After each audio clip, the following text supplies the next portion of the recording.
I just want to welcome you guys to this first time event for me where I am sharing something about one of my recent pieces. I'll be doing this off and on about pieces that are more recent versus pieces that I did a little while ago, and just trying to help to get the word out a little more. Having been inspired by a couple of my musician friends to say, hey, what about this? And, we'd love to talk about that. In fact, it was a conductor who gave me some great insight on what he did differently, or just how he interpreted one of my pieces, and I loved it. So I want to introduce to you who we have today. Give me a second, you guys. All right. So let me tell you these illustrious human beings that I have on with me today. So we have JoyAnne Amani. She's a pianist. And by the way, these are all my friends. And so, friends help friends. They just helping us to stay out. I love them. JoyAnne Amani is a pianist, conductor, composer, and professor. She's the music director of the Denise Graves Foundation, and she serves as director of music ministry at Colesville United Methodist Church in Silver Spring, Maryland. She's also the artist in residence at Old St. Paul Episcopal Church in Baltimore, Maryland, as well as the music director / conductor / pianist for Arts-Centric's upcoming production of Rent in Baltimore. So give it up for my friend, Sister JoyAnne. Hi, everyone. Yes. And next, I would love to introduce Mrs. Angelica Brooks. She serves as an adjunct professor at the University of Maryland, Baltimore County in the music education department, and is an award-winning choral conductor and music educator, having been named as Maryland Music Educators Association's Outstanding Music Educator in 2021. She, for 13 years, has taught vocal and general music for pre-K through 12th grade, and is working on her DMA at USC, out my way in California, in music teaching and learning department. Did I get that right? Oh my gosh, please welcome Mrs. Angelica Brooks. Hi, everyone. So glad to be here. Thank you. So glad to have you. Next, Dr. Anthony Leach, Professor Emeritus at Penn State University, and is Artistic Director of Essence of Joy, Essence 2 Limited, and the Essence of Joy Alumni Singers. He has held leadership positions with PA-ACDA, or Pennsylvania's chapter of ACDA, Eastern Division ACDA, and the National Repertoire and Standards Board of ACDA. Wow. A pianist, organist, composer, arranger, educator, conductor, and consultant. And the one on this Zoom who has known me the longest, that was a little child. He is holding forth with mentoring and consulting activities that continue to impact choral music in the United States and beyond. Dr. Leach. Yes. The next one who's known me the next longest, we actually were in high school together. Wow. I know, right? For real. Just yesterday. I know. Leona Lowery Fitzhugh is the arts administrator and at the Jim Henson Visual and Performing Arts Program at Northwestern High School in Prince George's County, Maryland. She is also the artistic director of the Washington Women's Choral, which she is founder of, and she founded that group in 2013. Leona is a pianist and organist and has led church and school choirs in the Washington, Maryland, and Virginia areas for 30 years. She continues to work as a clinician in sacred music and women's music. Her professional affiliations include ACDA, GMWA, AGO, and NAMM. That is N-A-N-M, because there's another one that's close. All right, thank you. Yes, Leona. So happy to have you. And last but not least, my newest friend, Professor Laura Ritter, the Director of Choral Activities at Walters State Community College in Morristown, Tennessee. She also serves as their Director of Choral Activities. I said that twice. And she also serves as the head of their music and theater department. Anytime you head of direct, choral activities, you need to say that twice. Anyway, in addition to that, she is the director of the Clemson Women's Choir at Clemson University in Clemson, South Carolina, and actually is the one of the 5 that are on the Zoom who is in process of preparing this piece, getting ready to start teaching it with her choir. So please welcome Professor Laura Ritter. Oh my goodness, I am elated. I cannot tell you how excited I am that you guys are here, that I get to have your feedback and to just hear from you, your perspective about the piece. For most of you, it's the first time you are hearing it and learning about it. This piece was commissioned by Dr. Lori Hetzel, who is the person who was conducting it in the premiere that we just saw. She's the director of the women's choir at the University of Kentucky, and she commissioned this piece the latter part of last year, and they premiered it at the ACDA regional conference in Raleigh. And it was just amazing. The premiere, it took my breath away. I was holding back tears because I didn't want to miss anything. But these young ladies are just wonderful. So I love when I get to write for a particular entity because I can craft it for them. She had performed Clap Praise, which is my most famous piece.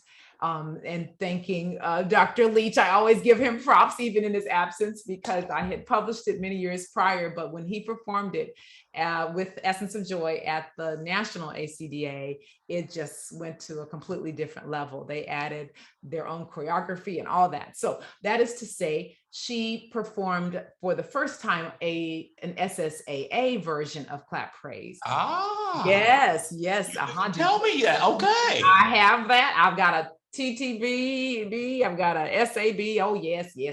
Everybody. I haven't seen any royalties. I know, right? I'll take you to lunch. So she wanted a piece that was clap praise-ish. Yes. And this piece, I did not want to only have clapping rhythms. So that piece has a cacophony of different rhythms of claps. But I wanted to do something that incorporated body rhythms. She also, clap praise vocally is not the most difficult piece, and there's some call and response in there. So we were I was leaning towards that as well. And she wanted a text that was not necessarily a sacred text like clap praise is one of the out of the Psalms, but she was okay with me taking this from a biblical text, which was a little broader, and the focus being love. So that's the backdrop of this piece. And now I'm just going to open the floor to my friends. We are being very informal. And let's just talk. Tell me your thoughts. Well, right off the bat, the text, just really reached out. So when you said the professor requested a non-sacred text, but you chose this one that's it's so universal, and that it leapt out at me. So of course I know it's biblical, but I guess the rhythm and the way the rhythm and the text are kind of working there together, I just really fell in love with that, and I was just grooving along with it. I said, this is fabulous. I love the text, and I especially love the treatment of the text. Especially. Thank you. Yes. Anybody else? First impressions? I love the excitement of the piece. You can tell toward the end, I want to say like around measure like 112, how the energy and excitement almost was pushing the tempo a little bit. if you will. Yeah, almost like you're on your It edge was. of the seat. Yeah, it Like, was. are they gonna stay? Are they gonna stay in tempo? Are they gonna stay in tempo? So I think that's definitely, you know, and the same thing too, because I too have performed clap praise, and I believe in the recording that I did, the choir definitely sped up toward the end. Yeah. So it's something, you know, that directors are really going to have to be cognizant of, making sure that when we get to that part that we really like, when we're incorporating the body percussion, that we are, you know, really making sure that we keep that tempo in sync. But I loved the energy, like even with that, you know, pushing of the tempo, I loved seeing the energy from the singers, from the conductor. It was wonderful.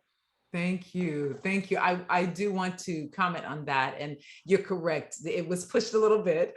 One of the things that I worked with them on before the premiere, because I came to Raleigh and got a chance to have a couple of sessions with them, as Lori, the conductor, asked me to. We talked about being on the back end of the beat. And I was explaining how on so much of music that is out of African-American culture or embedded in it, we want to think of not pushing forward. So think about rock music, it's a driving forward move. Whereas if you're talking about gospel or jazz or R&B, you want to sit on the back end. So I told them as we worked together, I said, I want you, as we run it this time, to try to slow me down. I want you to intentionally try to drag it. And then we were locked in. And then the other thing that we worked a lot on is the moves. And so just sidebar, and all of you know this, but for others who will be watching, I have an instructional choreography video that just, even though the choreography is not very difficult for choirs that are used to doing moves, for those that aren't, it's like, wait a minute, what am I doing? Hands and feet and all that.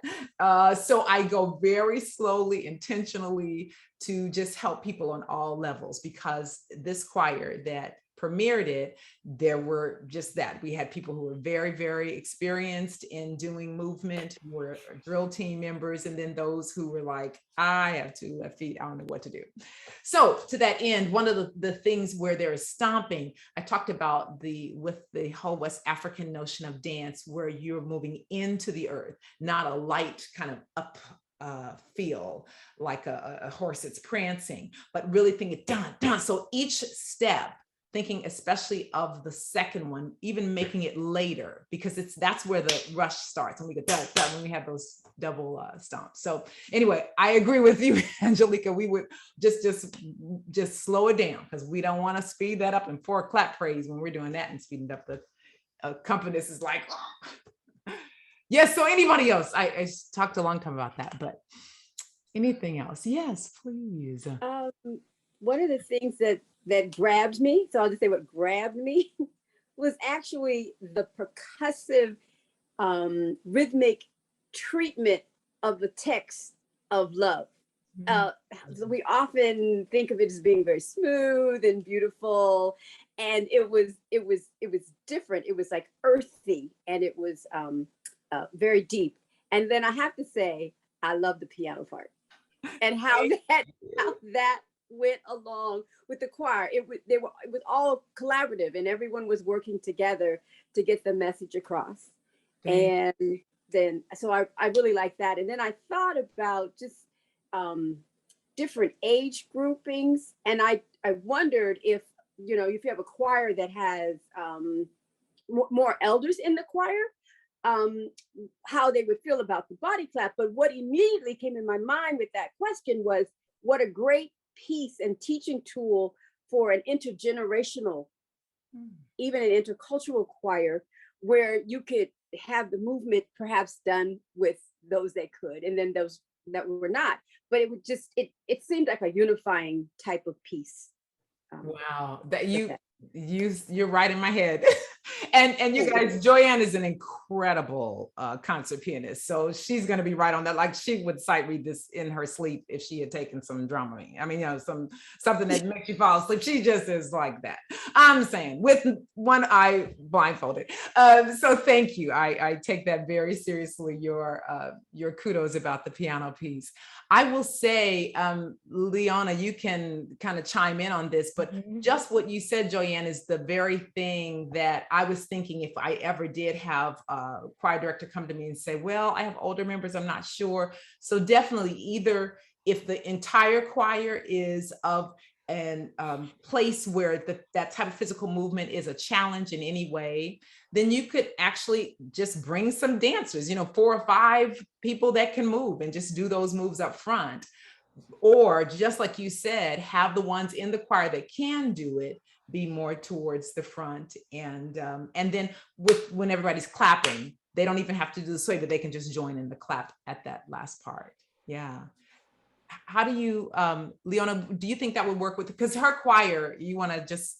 Yeah, my choir is both we have many cultures and we have many levels of women. So that you just described Washington Women's Chorale. So I thought the first thing I thought about was, boy, oh boy, how would I do this? And that it would definitely mean some bringing out a few members. So I have dancers in the group. But I have seniors who are challenged with movement. So I would think that way. So then yes, Diane, when you said that that was an option, and I when I looked at the percussion, when I looked at the bongo, is it conga? Yes, it's congas. Conga part. That's so very crucial. You really need an excellent percussionist to hold back the reins and keep they kind of hold that together. Yes. So I was looking at that also, but yeah, definitely when it comes to the levels of abilities, yeah, my group would need to be have those extra accommodations for.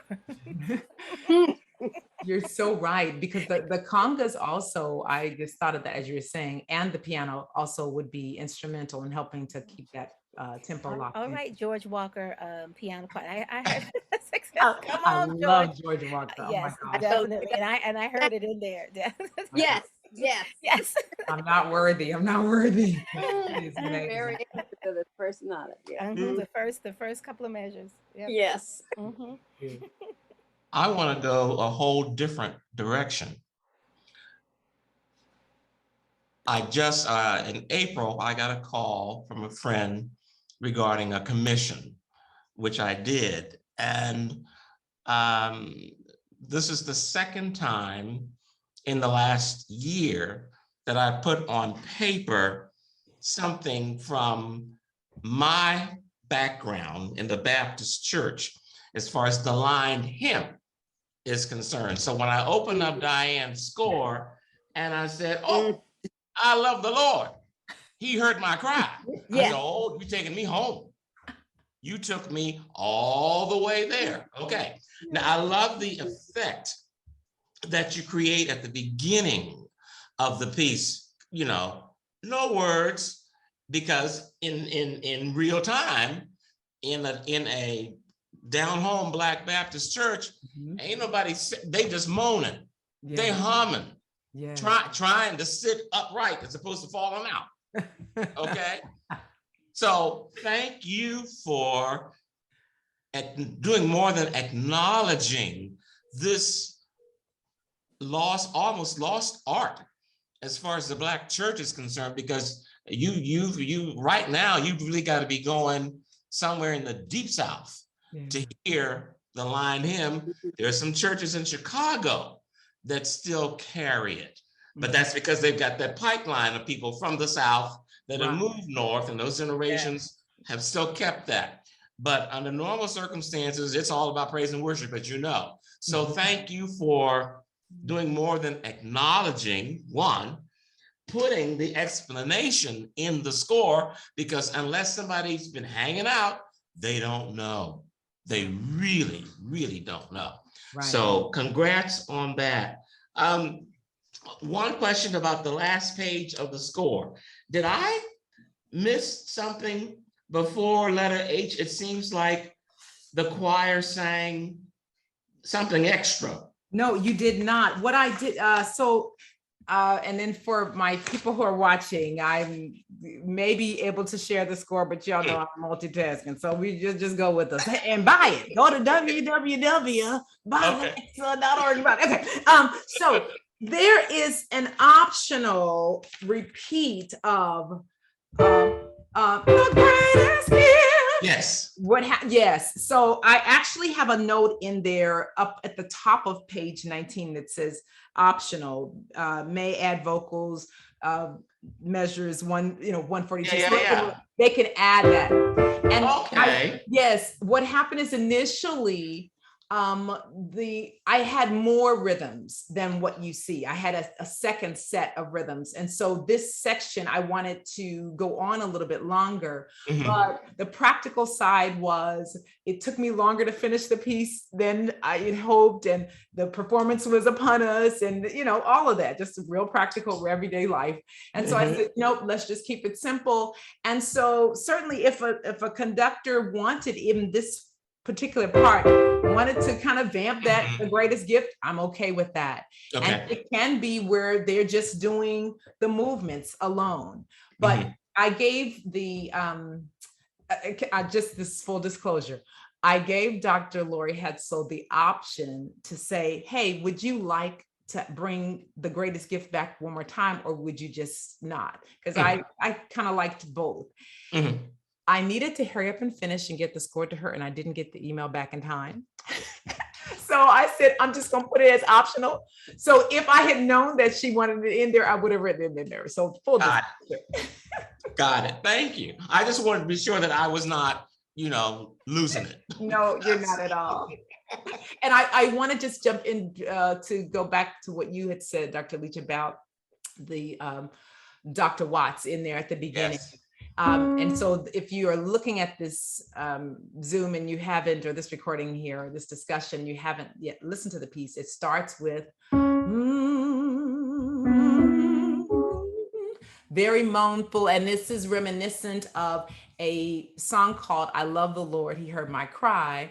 And we call it lined singing. Not we call it, it's what it's called. And I loved the way that Dr. Hetzel and the UK Women's Choir staged it. So because it was in the context of their concert, the previous piece, they were already in their regular formation. So she decided to start singing there and move. And that, I tell you, when I saw it the first time, I was speechless. I thought I was going to pass out because it was so, I worked with them in just that whole deep, just very earthy, as authentic as we can get when you don't really know that style. And this cacophony of sound, I just wanted it to be like you would hear it in a Black church in the South with wooden floors. And just as you said, Dr. Leach, people rocking, it is not metric. And so she just gives that start and then they go. So that, for some choirs, will be the hardest. Yes. If you're not used to that. Right. But it is supposed to sound like this melange of sound. And then later on, we're a little bit more metric when it comes back again. Beautiful. Thank you. Thank you. Absolutely.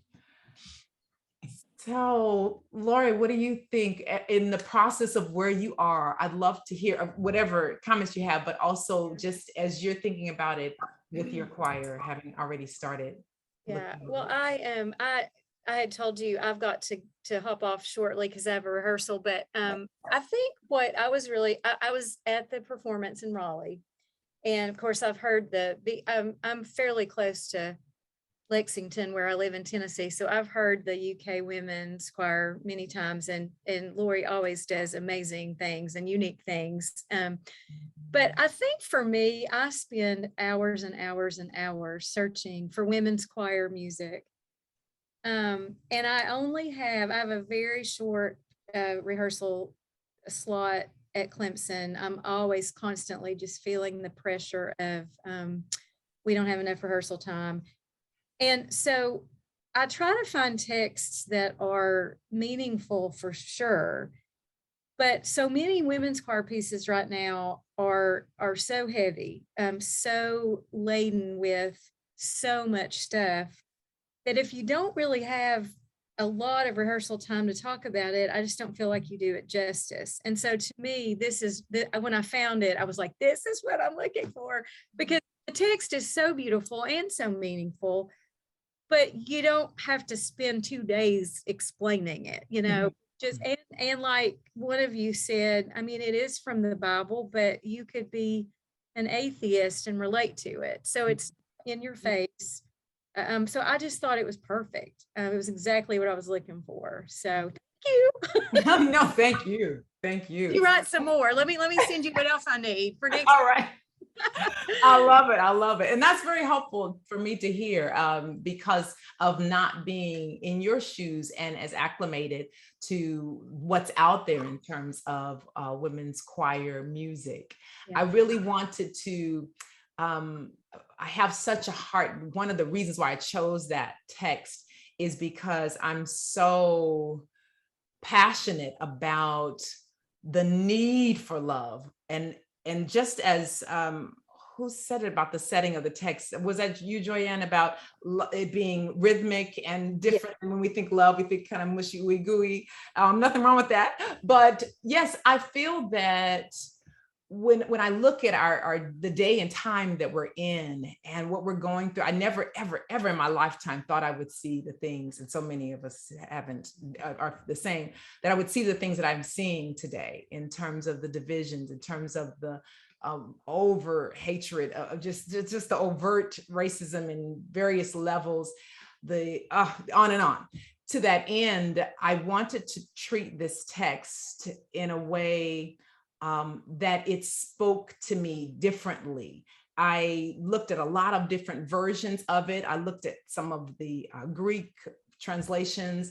I added some things as I learned what certain words meant, talking about justice and love frees the mind. It is just all of that. And so I'm very happy to hear that it's an accessible text. I wanted it to be. And just as you said, if you're an atheist, I mean, none of us can deny the need for love, and secondly, the power of love. And so that's my hope and prayer, that people would get that. And one more question. I know you have to jump off, but let me just ask you one more question, Laura. Would you say, given the parameters that you have in terms of the limited rehearsal space now, because again, you've lived with this piece a little bit longer and seen the premiere, does it feel like it's doable for? Oh, yes. And that's one of the things I loved about it. It's got some complexity and challenge, but I think it's definitely something we can. It's my group is also an audition. I don't know the girls until I walk in the door. I haven't heard them. I mean, if they take it multiple semesters, but I will not have met any of the freshmen, won't have heard any of them sing. Wow. And I think it's a great mixture of, it's not going to sound like a really easy piece, but it's not going to be something that kills us. So yeah. I feel, I'm really excited. I can't wait for school to get started on it. I can't wait to hear your performance either. What do you guys think? And whenever you have to go, Lori, I will go now. Thank you. It's so nice to meet all of y'all. And thank you. And Dr. D, you got to look up Clemson Tigers and know about their football team. I got to. You have to. Okay. I have to. Trust me, I will, because I do love football.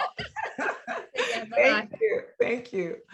I have a question for any of you who had a chance to peek at the choreography video. Do you feel like that is a need? Do you feel like it was helpful if you got a chance to look at it at all? Mm-hmm.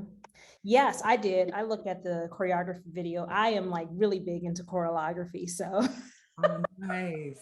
I love it. But yes, it was very simple, very easy. You spoke slowly. You gave background on the movements. It was very comprehensive. Like, it was great. Oh, thank you. I wanted to ask too, since we were talking about accessibility, the move where you pat the shoulders. Is that meant to be audible from the audience? You know, I love that question. Let me tell you, I need to give you a little bit of backdrop. So again, I love composing, but I especially love composing for specific people or groups or ensembles. So I did a Zoom with the choir to just work on some different movements, and I wanted to hear what they sounded like.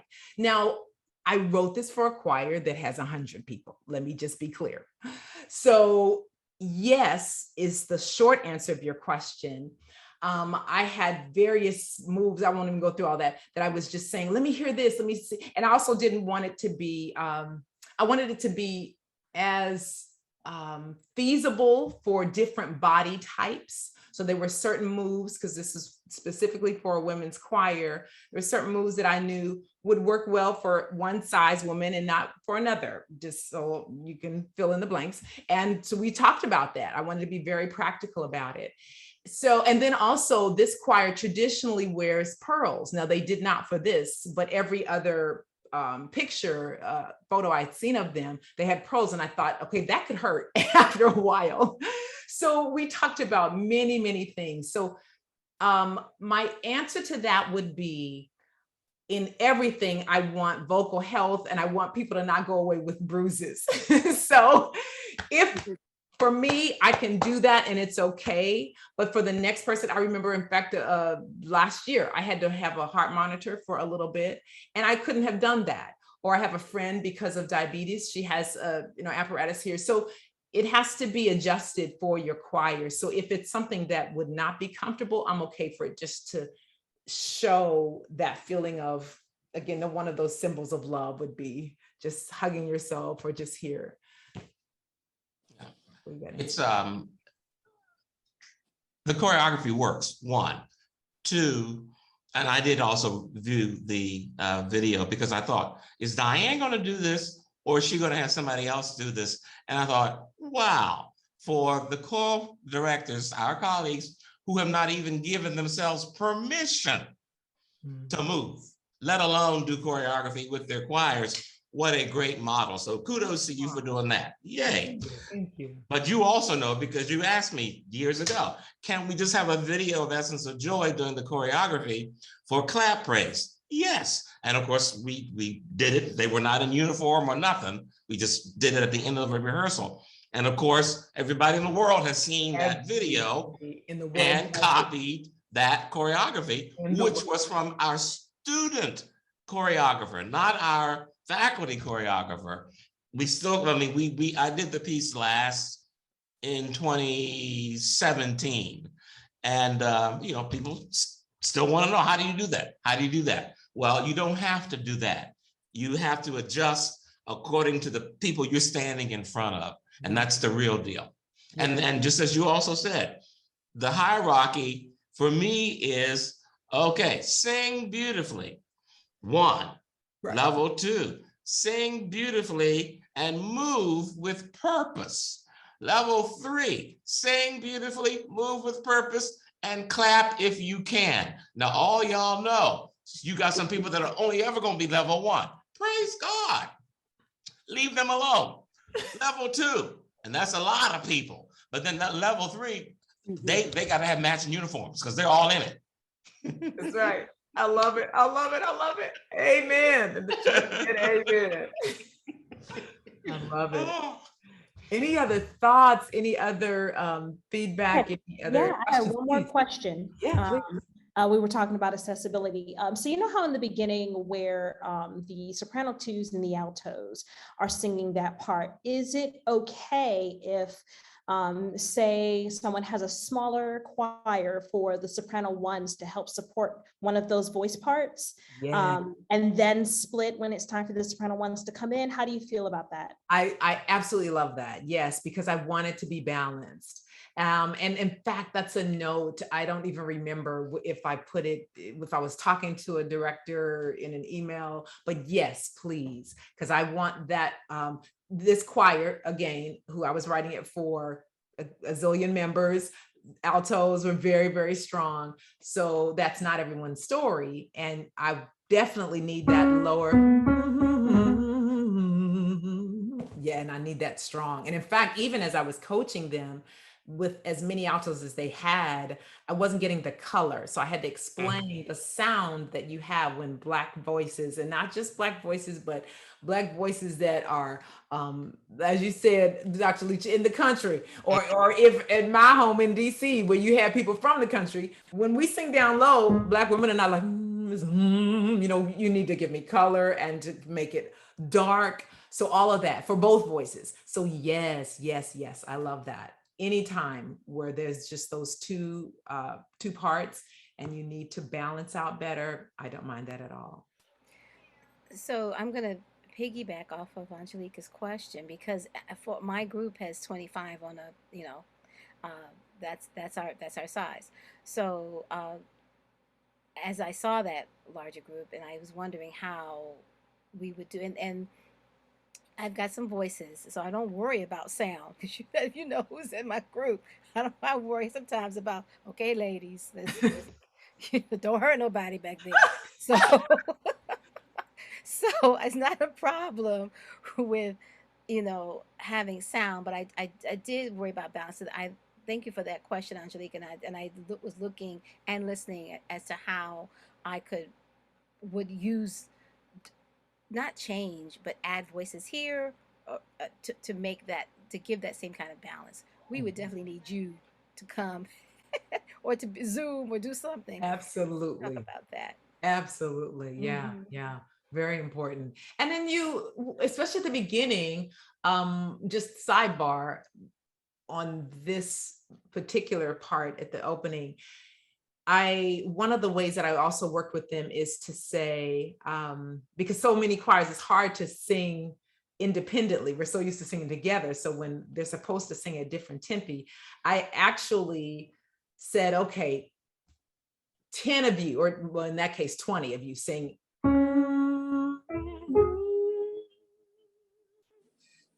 You know, just kind of hold different notes. So I have in the score where, well, I don't have it like I would have liked to, but there are places in these quarter notes that some people can hold it longer than the others. And then we all come together at the end. So you're really thinking of individual voices, just moaning and scooping and all of that. I said, just don't go on to your own solo now. It's not a, you know, don't start adding new notes and it's not that. But yes, in all, whatever it takes to be able to get that color of those two parts, that's very important to me. Yes. Any other questions? Any other thoughts that as you think of other choirs that, or other choir directors, any other questions you think that someone else might ask? Yes, JoyAnne. Is an SATB version coming out anytime soon? You know what? I love that question. I had someone ask me that about a month ago. I was telling them about this piece and they'd seen my post when I was working on it. And they said, well, you know what, Dr. D, you should do it. I mean, it was actually at the conference. A lady said, I need a TTB of that piece. And I said, well, okay, I don't have it, but let me think on it. And I told the same thing to the person who was asking for SATB. And I thought on it, and my answer actually is no. And the reason is I was very intentional. Well, first of all, the vibe of seeing men on the stage stomping and clapping is a different thing. It's just different. Not bad, but just different. I was very intentional about certain things that I wanted for this women's choir piece. And I believe that women carry the burden of loving in a way that men don't. And this is, people will say whatever, oh, don't say the gender thing. This is my perspective. And I completely and very much respect people who see it differently. But when I think of how a mother loves, today actually is my mother's birthday. She's in heaven.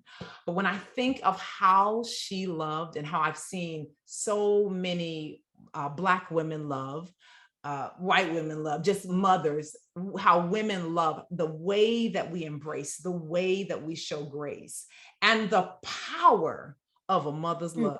Whether you are a lioness or a bear or an alligator or an eagle, you're gonna kill somebody to mess with your babies. And there's this thing, and as I was talking to the women, the UK women, when they first started doing the stomping, it was just kind of like click, click. I'm like, no, hold on. So I had to give them the whole, I'm not Greek, but I talked about the Black step shows and just the power of a woman stomping. So for some, they had to have permission to make noise and get in there, get gritty and like, that's what we do. And so there's just all of that I really wanted to be selfish and keep it for women's choirs. So to that end, and I really did think about it. And I love that you asked that. I love that you asked that, but no. I'm glad the answer is no. I'm okay. I am too. Thank you. Thank you. You're welcome. You're welcome. I really had to think about it a lot because my friends that were asking, they were like, well, it's more sales. And I said, that's true. But, sometimes, not to sound cheesy, but it really is, there's something so much more important to me than the money. I'm trying to make money on it, be clear. But this is for women. This song is for women. Yes. And especially the empowering part of loving, because me as a woman, I've done it wrong. I've loved too much when it wasn't love, because self-love wasn't a part of it. And so all of that, I think that we just can't talk about love enough. So anything else, anybody? Congratulations. Thank you. I want to, a million times over, thank you guys. I respect each of you incredibly so. And Lori, who had to leave off, I cannot tell you how valuable this is to me for you to have taken time out of your incredibly busy schedules at the last minute. No shame. I'm just keeping it real. And just help the sister out. And because I know the level of musicianship that you possess. So your feedback carries a lot of weight, not just with me, but with everyone who knows you. So I really, really, really thank you. And anything I can do, if you are teaching it and you ever need me to Zoom in, or if I'm in town, I'll come over and, whatever you need, I am there for you. So thank you, each of you.